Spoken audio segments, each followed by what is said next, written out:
Good evening. I have the pleasure and privilege of talking to Deepak Vyas. Deepak is the chairman and CEO of Redberri, headquartered in St. Louis in Missouri. And Deepak, you are a son of the soil. In the last 40 years, you've built businesses across a range of areas. You've built businesses in biotech, you've built businesses in life sciences, you have built businesses in software, real estate development, and all that, right? So it boggles the mind actually when I talk to you how someone can do so many things across so many sectors, right? So I'm going to start with first of all trying to get an understanding of your journey a little bit for the benefit of our audience, because the story, your story, bits of which I've heard over the last few days and even in our conversations earlier, is truly inspiring. Right? So maybe you could just give the audience a little bit of your background before we dive into what is close to our hearts, which is about making Telangana the place to be in. But your journey first. I think we'll start with Telangana. That's my home state, and it's so good to be back home.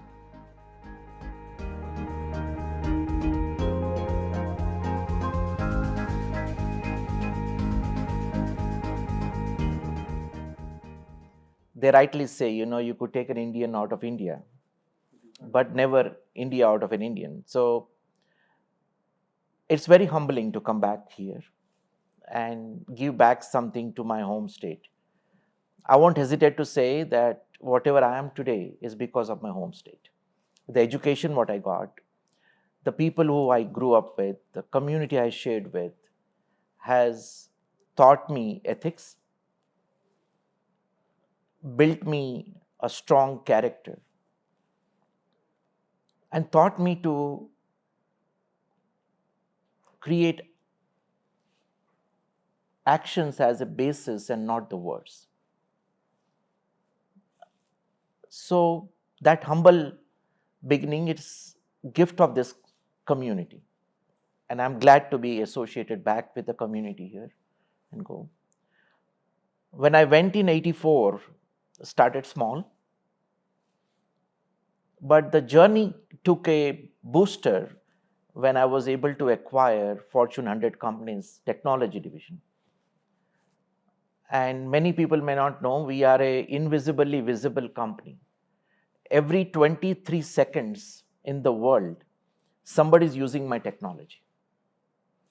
When you use your ATM cards and when you see the ATM machine plus or a zero sign, that is supported by Redberri. You turn on your digital cable TVs, the heart of it is Redberri. You fly, your instrumentation which does a geo mapping with satellites, that is Redberri. If you are eating food, it may be quite possible that they are using our navigation technology to put fertilizers. And as you know, MSR, in agriculture, the fertilizers are also pollutants. And most of the time, we are doing more harm than benefiting.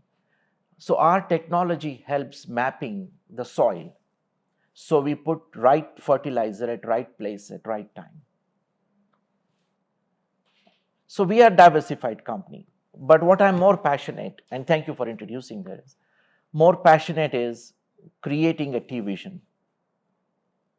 The vision of all the work which you have been leading, the vision of what hard work you are leading in the team here is to take it global.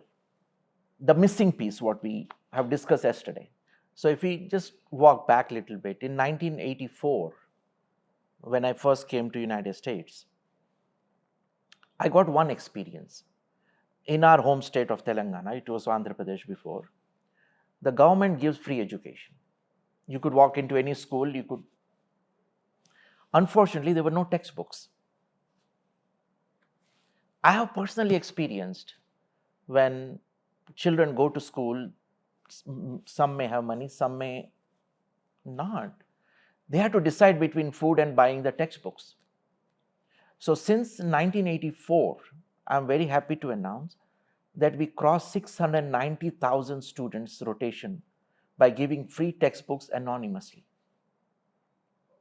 all over India.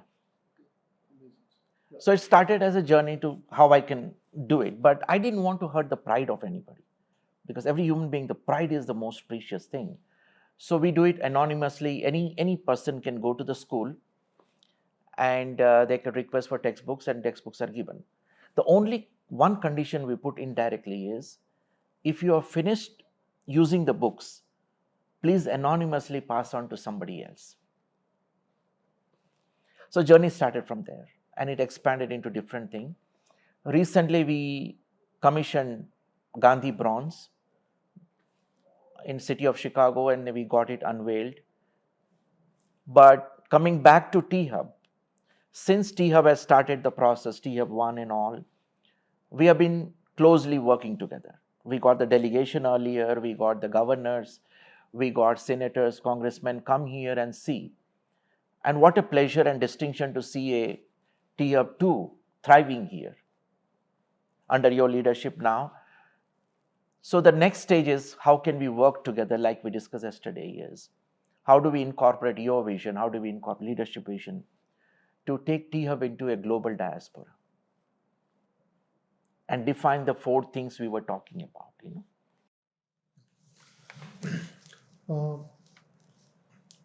So let me put it this way, Deepak. And what we are trying to do is audacious.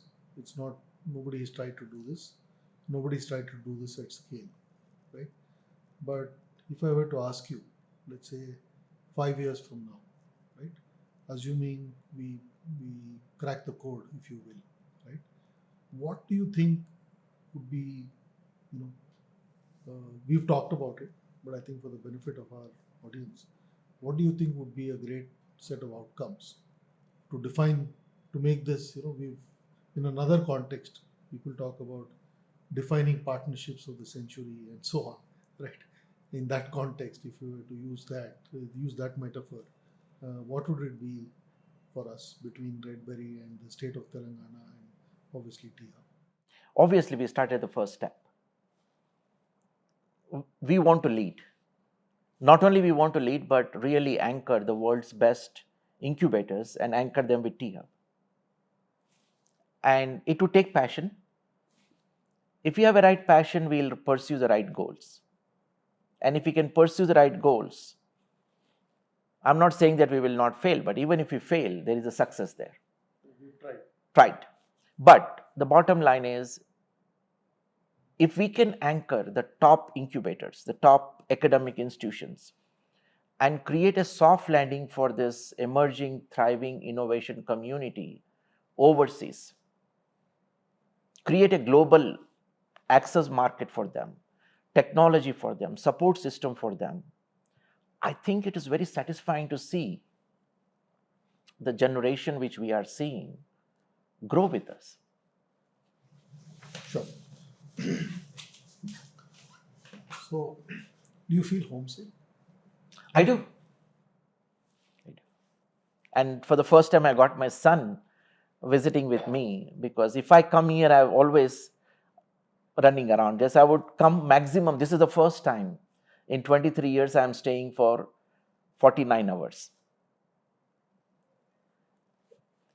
Usually it's about less than 30 hours of my stay and I'm out. But yes, it's always a homecoming is always. So Deepak, I'm going to now switch tracks. Okay. Now you've been in the US for 40 years, right? And obviously huge wealth of experience across diverse range of businesses, across multiple locations in the US. Right? I didn't tell you this, but Deepak has told me that he has businesses in Chicago, in St. Louis, in New York, in the Valley, and so on. Right. So, two questions to you. And from what I've seen of you, right, you're very calm. Right. I've never seen you getting flustered in anything. So, first question, and that's something which I think a lot of our listeners will want to know: how do you manage to juggle so many balls? One. Second is, how do you manage to remain calm and unflustered? You're putting me on a spot, but I think let me walk 2 steps back. My grandfather used to always remind me it's called pillow therapy. If you've done good, if you have brought a value to your contacts, when I say contacts, anyone who touches your life together, you achieved the purpose for that particular day. And that balances it because you go into a deep sleep quicker, you wake up more fresher quicker. So it's not about anything else but believing that you're doing good and questioning yourself that every step what you are doing, is it benefiting somebody? But when that channel becomes reversed and it becomes me and me, then I think there is a conflict internally between energies, the good toxic and not so toxic energy. So instead of channeling our energies, thoughts, and our work productivity into one goal, now we are fighting with it. And I feel very calm. I don't know if you, but it is not reactive, it is active. Because when you start reacting to something, then the purpose is defeated.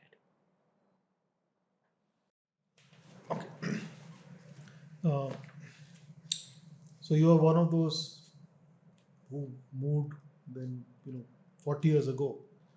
The environment in the US is obviously very different from what it is here now, right? Also, I guess probably the first now, of course, Indian entrepreneurs, Indian CEOs, pretty much every the Microsofts, the Googles, the Adobes, and so on, right? But 40 years ago, it would have been a very different thing, right? So today, if I were to ask you, saying that let's say as a young entrepreneur from Hyderabad who has a vision of building something at a scale globally, right? And the US tends to be the holy grail in many ways. It is the largest market. It is the largest economy by far. It's 6 to 7 times the size of India. It's what 50% larger than China, despite China's advances and so on. What are the 2 or 3 things which you would say an entrepreneur needs to think about when he's looking at the US? He or she is looking at the US as as the holy grail, if you will. You really nailed to the point now. So, but what we went through, what experiences were the past, I always pray and hope every day that the emerging breed of the new technocrats, entrepreneurs, should never have to go through that. And that is one of the belief in me, which is keep drawing me here, pursuing with all the patience here is every emerging entrepreneur should have access and they should proudly be able to connect and say, this is my facility, this is my infrastructure, this is my home state's grown thing. Because when you connect something and you feel at home, you are staging yourself for success. And vision behind this collaboration, the joint venture. Redberri Tea Hub Innovation Center is not just a platform, but it's a extension of a homecoming. Is bringing a full circle that any entrepreneur, not only from here, but anywhere from Pan India, through Tea Hub, can come and feel at home. And that is the vision I want to bring it back there. And that passion keeps me coming back here and pursuing this purposeful thing. Thank you, Deepak. That was amazing. We could go on. I've loved the conversation we've had. I like the very clear, clarity, right? Clarity and very, you kept it very free of any, mumbo jumbo, no management jargon, very basic principles. I like your analogy about the pillow thing. That's very nice to hear. So thank you for your time. It's been an absolute pleasure. And as I said, look forward to building on our shared vision of what we can do together to establish this bridge between the US and India and really create something of true value from innovation as well as from an entrepreneurship lens standpoint. Thank you, MSR, for hosting us, and thank you for your leadership. In last 2 days, I've learned a lot, especially the values you have taught me, the wealth, we were talking about it yesterday, and I would cherish that for my life. All the 5 wealths which we were talking about it. And let us put that same ethos into the generation ahead of us together. Thank you so much.